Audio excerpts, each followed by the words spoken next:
జగిత్యాలలో బీసీ నాయకులు రోడ్లపై నిరసన తెలిపారు. గురువారం జగిత్యాల పట్టణంలోని బీసీ హక్కుల సాధన సమితి ఆధ్వర్యంలో జగిత్యాల పట్టణంలో బీసీ నాయకులు తమకు రావాల్సిన హక్కులన్నీ రావాలని, రాష్ట్ర ప్రభుత్వం 42 రిజర్వేషన్లను పాస్ చేసిందని, కాబట్టి ఇప్పుడు కేంద్ర ప్రభుత్వం 9 షెడ్యూల్లో పొందుపరిచి బిల్లులను ఆమోదించాలని బీసీ నాయకులు డిమాండ్ చేశారు. మరియు ఈ నెల 18వ తారీఖు నాడు రాష్ట్ర బంద్ పిలుపునిచ్చారు. ఇట్టి రాష్ట్ర బంద్ పిలుపు జగిత్యాల పట్టణ వ్యాపారస్తులు మరియు సినిమా థియేటర్లు, ఆర్టీసీ బస్సులు, ప్రైవేటు వాహనాలు మరియు మార్కెట్ తెరవకూడదని బంద్ పిలుపుని ప్రజలందరూ విజయవంతం చేయాలని బీసీ నాయకులు పిలుపునిచ్చారు.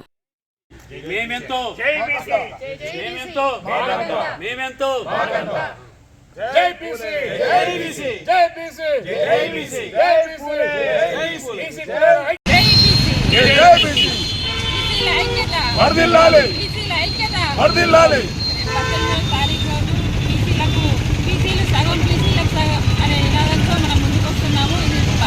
రాజకీయ పార్టీలకు ఖచ్చితంగా బీసీ సంఘాలు మొత్తం ఐక్యంగా పోరాడి బంద్ను విజయవంతం చేయాలని ఒక రాజ్యాధికారమే కాదు, ఉద్యోగ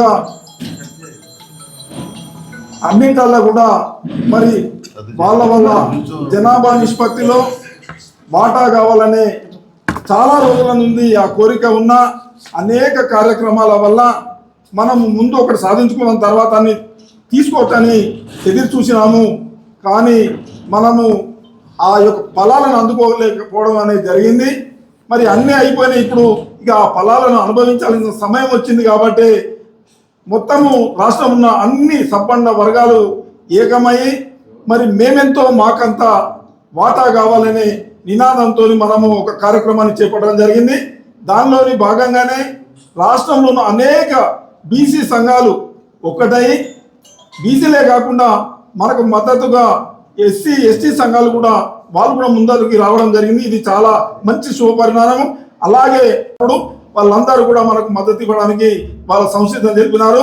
అలాగే బీఆర్ఎస్ పార్టీ మరి వర్కింగ్ ప్రెసిడెంట్ పెద్దలు కేటీ రామారావు గారు నిన్న నేను పత్రికలో చూడడం జరిగింది. మాకు రాజ్యసభలో 4 సీట్లు ఉన్నాయి, మా మద్దతు ఇస్తున్నాము, మీరు పార్లమెంట్లో బిల్లు పెట్టిపియండి అని వారు చెప్పినారు. మనస్ఫూర్తిగా మేము స్వాగతిస్తూ ఉన్నాము. మేము మా గురించి ఎవరు ఆలోచిస్తే వాళ్ళ గురించి మేము ఆలోచిస్తాము. మేము ఒకటే చెప్తున్నాము, ఇప్పటి వరకు మరి జనాభా ప్రాతిపదికన అవకాశాలు రాలేదు. కాబట్టి ఇప్పటిదాకా అనుభవించిన వాళ్ళు పెద్ద మనసుతోని మాకు అవకాశాలు ఇచ్చి మా ద్వారా కూడా సేవ చేసుకునే భాగ్యాన్ని కల్పించాల్సిందిగా రిక్వెస్ట్ చేస్తూ సెలవు. జై బీసీ.